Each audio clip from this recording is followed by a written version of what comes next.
ये देखिए दोस्तों, हमारी चपाती या फुलके कितने सॉफ्ट, कितने नरम बने हैं। इसे बनाने के लिए ना तो मैंने आटे को दूध से गूंदा है और ना ही मैंने कोई मोयन डाला है। तो चलिए आज मैं आपको बताती हूँ कि आटे को किस तरीके से गूंदना है जिससे हमारी रोटी तो मुलायम बने ही, साथ ही हमें ज़्यादा मेहनत भी ना करनी पड़े। सबसे पहले हमें आटा ले लेना है। आटा आप अपने घर में जितना गूंदते हैं उतना आप ले लीजिए और इस आटे में हमें थोड़ा सा नमक डाल देना है और मिला देना है अच्छे से। अब हमें ले लेना है 1 गिलास पानी। ये पानी नॉर्मल पानी नहीं है दोस्तों, ये पानी जो है एकदम ठंडा है, एकदम चिल्ड। अगर मेल्टेड आइस हो दोस्तों तो और भी अच्छा है। तो ये जो टिप्स है दोस्तों वो यही है कि हमें अपने आटे को जो है ठंडे पानी से गूंदना है। एकदम चिल्ड वाटर हो, बहुत ही अच्छा रहेगा इससे, क्योंकि हमें बनानी तो चपाती है, इसीलिए हमें इसे ठंडे पानी से गूंदना है। अगर हम पराठे बना रहे हों या पूरियाँ बना रहे हों तो उसे हम गुनगुने पानी से गूंद सकते हैं, लेकिन जब हम रोटी बना रहे हैं, प्लेन रोटी बना रहे हैं चपाती, तो उसे हमें ठंडे पानी से गूंदना है। तो प्लेन रोटी बनाने के लिए जिस तरीके से सेमी सॉफ्ट डो हम बनाते हैं घर में दोस्तों, उसी तरीके से आपको भी बनानी है और इसे 10 मिनट तक जो है रेस्ट देना है और उसके बाद हम बनाते हैं अपनी चपाती।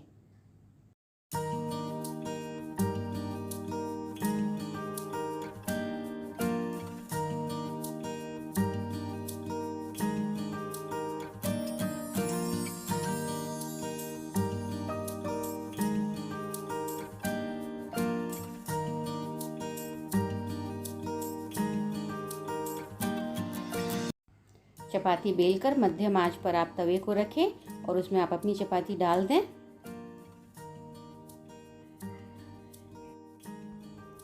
आधे मिनट के बाद इसे पलट दें और जब इसे सेकना हो तो गैस की फ्लेम के ऊपर इसे सेकें।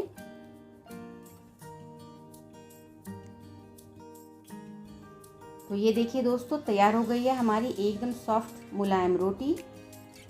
गर्मी के दिनों में जब हम पंखे की हवा के नीचे बैठकर इस तरीके से हम अपना खाना खाते हैं या नाश्ता करते हैं तो हमारी रोटियां जो है, एक रोटी खाते खाते दूसरी रोटी जो है सूखने लग जाती है। तो इस प्रॉब्लम से जो है आपको इससे निजात मिल जाएगी।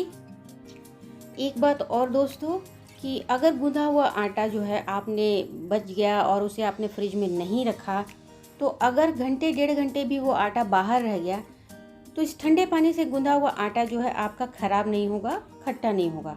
तो इसके बहुत सारे बेनिफिट्स हैं, इसलिए आप ये टिप ज़रूर अपनाइएगा और मुझे कमेंट करके ज़रूर बताइएगा कि आपको ये टिप कैसी लगी। चलिए अब चलते हैं अगली टिप की तरफ। हमारी अगली टिप भरवा करेले को लेकर है दोस्तों। जब भी हम भरवा करेले बनाते हैं तो करेले में मसाले भरकर हम तलने के लिए जब इसे पैन या कढ़ाई में डालते हैं तो मसाले जो हैं इसकी तली में चिपक जाते हैं और इसके साथ ही साथ जो ऑयल का कलर है वो भी गंदा हो जाता है। तो आइए मैं आपको बताती हूँ कि इस प्रॉब्लम को कैसे सॉल्व किया जाए। जब भी आप भरवा करेले बनाएं तो करेले जो है छिलके उतारें, या फिर काफ़ी लोग हैं जो छिलके नहीं भी उतारते हैं। तो आप जैसे भी बनाते हैं वैसे ही पहले इसे बनाने की तैयारी कर लें। अब यहाँ पर मैंने जो है क्या किया है कि करेले को छील लिया है और इस तरीके से एक साइड हमने कट लगाकर इसे बॉईल करने के लिए नमक डालकर जो है चढ़ा दिया है गैस पर।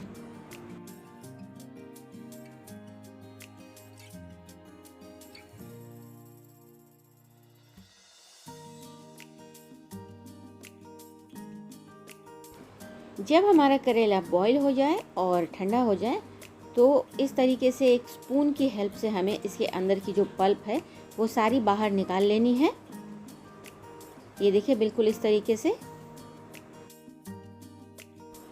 इसके बाद गैस पर हमें पैन चढ़ाना है, उसमें ऑयल डालना है और ऑयल को जो है बिल्कुल तेज़ आंच पर हमें जो है गर्म करना है। बिल्कुल हाई हीट पर इसे गर्म कर देना है और जब तेल अच्छे से गर्म हो जाए तो इस खाली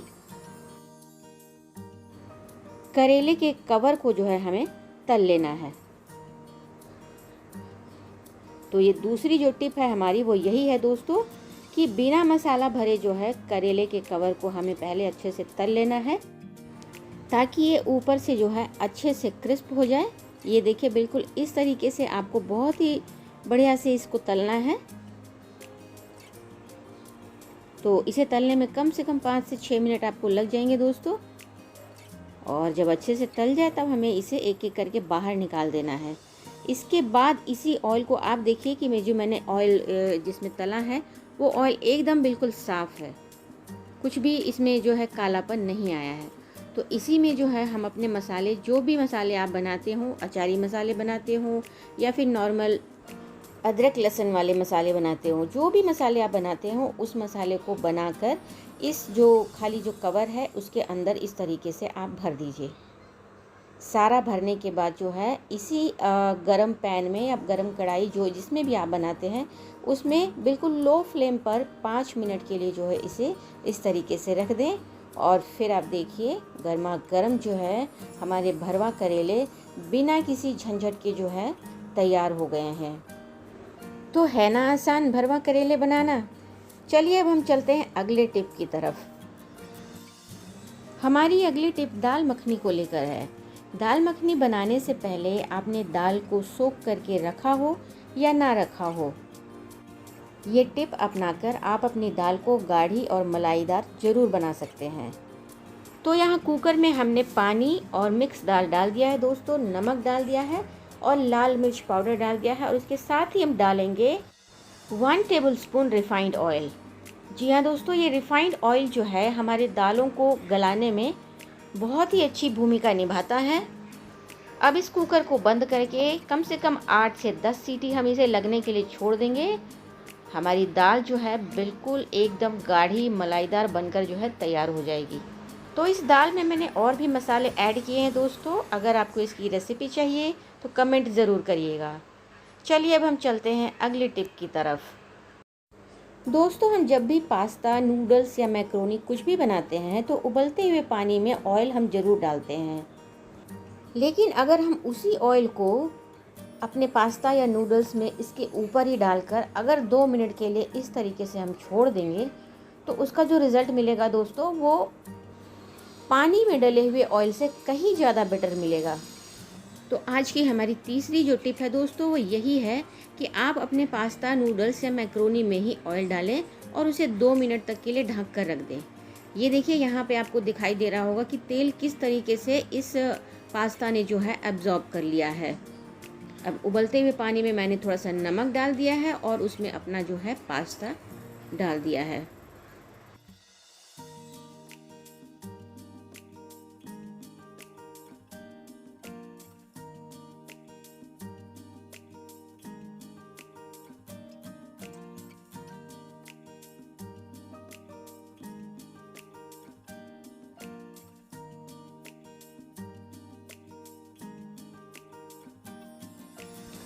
तीन से 4 मिनट में ही हमारा पास्ता जो है बहुत ही अच्छे तरीके से बॉईल हो चुका है। ये देखिए मैं एक चाकू की सहायता से कट करके आपको दिखाती हूँ।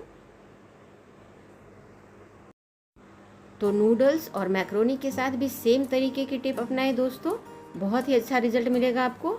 अब मैं इसे छान लेती हूँ, छान कर इसे पानी से अलग कर लेती हूँ।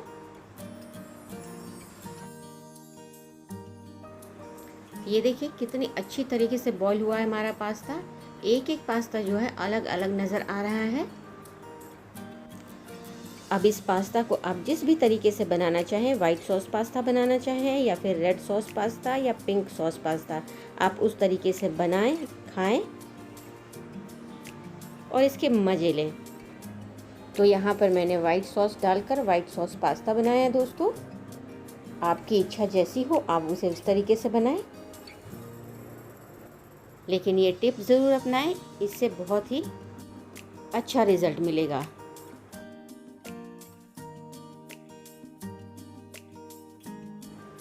दोस्तों, आपको वाइट सॉस पास्ता की रेसिपी चाहिए तो प्लीज़ मुझे कमेंट ज़रूर करिएगा। चलिए अब हम चलते हैं अगले टिप की तरफ। हम जब भी अदरक लहसुन का पेस्ट बनाना हो तो इस तरीके से उसके छिलके उतार कर उसके छिलके को जो है यूं ही फेंक देते हैं। आज मैं आपको इसका यूज़ बताती हूँ। आप इस तरीके से छिलके उतारिए तो आप थोड़ा सा मोटा जो है छिलका इसका उतारिए और इसे जो है धूप में अच्छे से सूखने के लिए रख दीजिए। तो बड़े अदरक के बीच में इस तरह से जो छोटे अदरक के जो पार्ट आ जाते हैं उसे भी आप छिलके के साथ ही रखिए और उसे भी सुखा दीजिए। तो तेज धूप में इसे सुखाएंगे तो अच्छे से सूख जाएगा।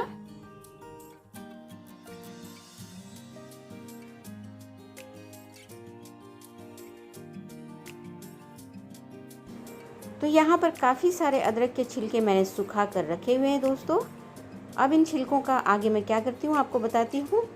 इन छिलकों के साथ साथ ही हम इसमें डाल देंगे 5 से 7 छोटी इलायची के छिलके।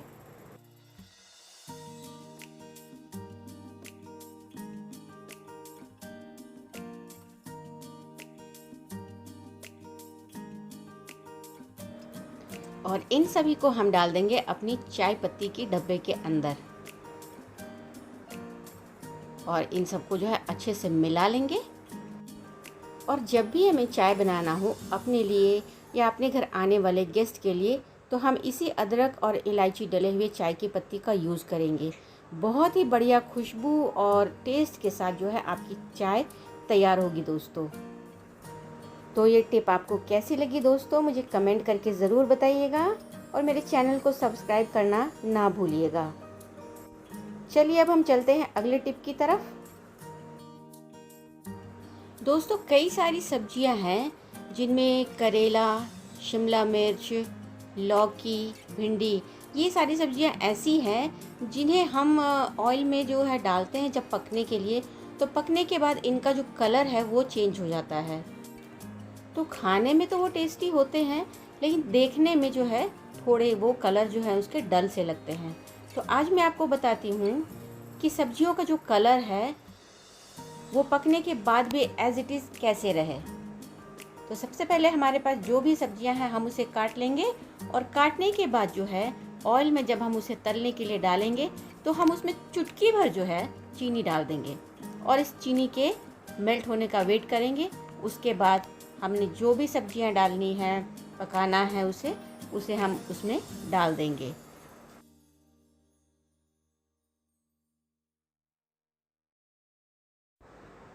यहाँ पर मैंने प्याज, शिमला मिर्च और मशरूम डाला है दोस्तों। आप अपने पसंद की जो भी सब्जियां जब भी बना रहे हों उसमें आप थोड़ी सी चीनी ज़रूर ऐड करें। इतनी ज़्यादा भी नहीं डालनी कि सब्जी का जो स्वाद है वो मीठा हो जाए, बस चुटकी भर आपको डालनी है। साथ ही मैंने इसमें डाले हैं कॉर्न।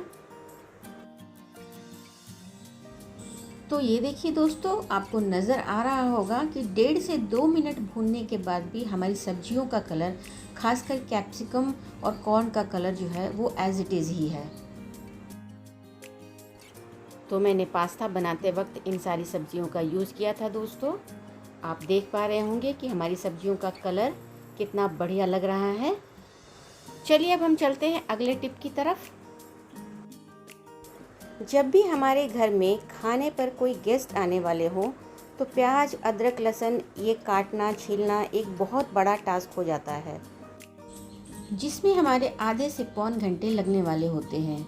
तो आज मैं आपको बताती हूँ कि आप अपने प्याज, अदरक, लहसुन को किस तरीके से छीलें और काटें कि आपको मेहनत भी कम पड़े और आपके पास समय की भी बचत हो। तो सबसे पहले हमें एक बड़े बाउल में पानी भरकर ले लेना है दोस्तों, और उसमें अपने प्याज, जितने भी प्याज हमें काटने हो, जितने भी लहसुन हमें छीलनी हो, उतने को हमें उस पानी में डुबोकर कम से कम 10 मिनट के लिए छोड़ देना है। 10 मिनट के बाद हमारे प्याज और लहसुन के जो छिलके हैं वो अच्छे से फूल जाते हैं। ये देखिए पानी का कलर भी कैसे चेंज हो गया है। इसका मतलब यही है कि हमारे प्याज, लहसुन जो है अच्छे से फूल चुके हैं। अब हम इन्हें जो है चाकू से काटना शुरू करते हैं। जैसे ही हम काटेंगे ना दोस्तों, आप देखिएगा कि आराम से इसके छिलके जो हैं बहुत ही आसानी से निकल जाते हैं। और सबसे बड़ी बात कि आपको ना तो प्याज की झांस लगने वाली है इससे, और ना ही आपकी आंखों में आंसू आने वाले हैं। तो ये देखिए हमारे प्याज जो हैं कितने अच्छे से छिलके उतर रहे हैं इसके। तो एक एक करके सभी प्याज के छिलकों को हम इसी तरीके से उतार लेंगे। आपके 10 मिनट का काम 5 मिनट में होने वाला है दोस्तों।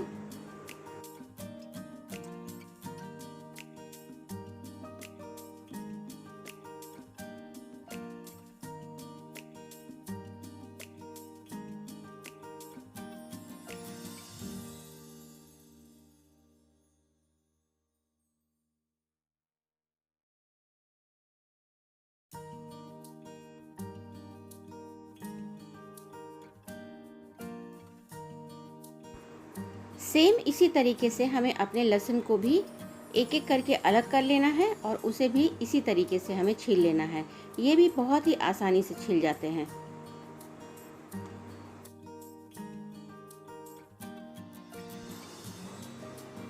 ये देखिए, हमें एक लहसुन लेना है, ऊपर से उसकी जो रूट है उसे थोड़ा सा अलग करना है और पीछे से इस तरीके से हमें कट लगा देना है। आपके जो हैं लहसुन बहुत ही आसानी से, बहुत ही आराम से इसके छिलके जो हैं निकल जाएंगे।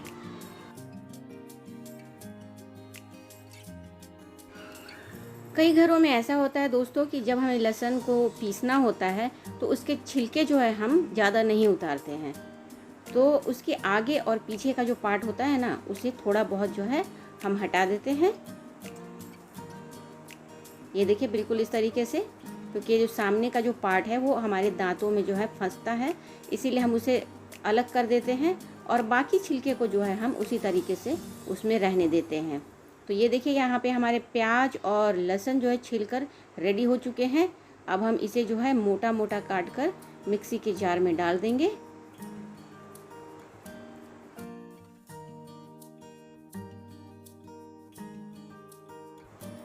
और इसे हम दरदरा जो है पीसकर इस तरीके से,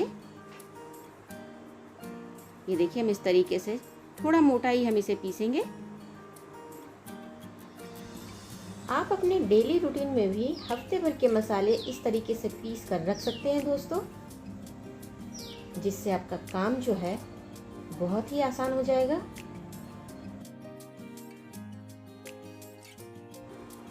सेम इसी तरीके से हम लहसुन को भी पीस लेंगे दोस्तों। तो यहाँ पर मैंने अदरक का पेस्ट पहले से बना कर रखा हुआ था, इसी को मैंने इस लहसुन में डाला हुआ है और इन दोनों को अब हम एक साथ मिलाकर पीस लेंगे। तो ये देखिए, तैयार हो गए आपके अदरक लहसुन का पेस्ट और प्याज का पेस्ट। आप चाहें तो अपनी सब्जियों में अगर प्याज काट कर डालना चाहते हैं तो अलग से भी काट कर डाल सकते हैं और इस तरीके से पेस्ट भी डाल सकते हैं। अब हमारे पास यहाँ पर प्याज और लहसुन के काफ़ी सारे छिलके बच गए हैं, लेकिन दोस्तों ये वेस्टेज नहीं है, इसे फेंकना नहीं है। मैं आपको बताती हूँ कि इसका करना क्या है। आप इस प्याज और लहसुन के छिलके डले हुए पानी को एक रात के लिए ऐसे ही छोड़ दें और दूसरे दिन आप देखेंगे कि इस पानी का कलर जो है बहुत ज़्यादा चेंज हो चुका है, पहले की अपेक्षा कुछ ज़्यादा ही चेंज हो जाता है। तो ये पानी जो है दोस्तों बहुत ही ज़्यादा न्यूट्रिशियस होता है हमारे पौधों के लिए। तो इस पानी को मैंने एक बड़े बर्तन में लेकर इस तरीके से छान लिया है और छानने के बाद जो है हम इसमें उतना ही पानी और मिला लेंगे।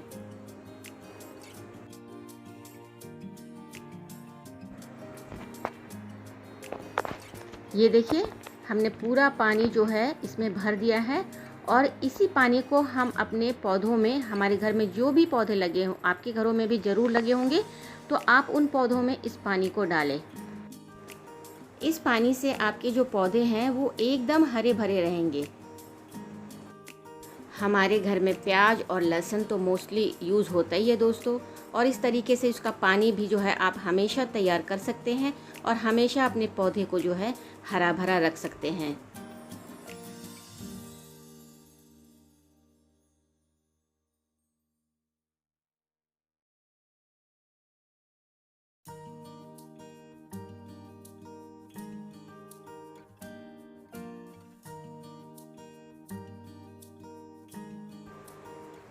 अब ये जो प्याज के छिलके हमारे पास बचे थे दोस्तों, उसे मैंने धूप में सुखा लिया और सुखाने के बाद छोटे छोटे टुकड़ों में काट कर एक गमले में इस तरीके से डाल दिया है। इसके ऊपर से मैंने डाल दी मिट्टी और इस मिट्टी में मैं लगा रही हूँ एक पौधा। तो ये जो प्याज के छिलके हैं मिट्टी के साथ मिलकर खाद बनते रहेंगे और आपका जो पौधा है वो भी ग्रो करता रहेगा अच्छे से। तो हो गए ना आम के आम और गुठलियों के दाम। तो आप भी ये सारे टिप्स ज़रूर अपनाइए दोस्तों और कमेंट करके मुझे ज़रूर बताइए कि आपको कौन सी टिप सबसे ज़्यादा अच्छी लगी।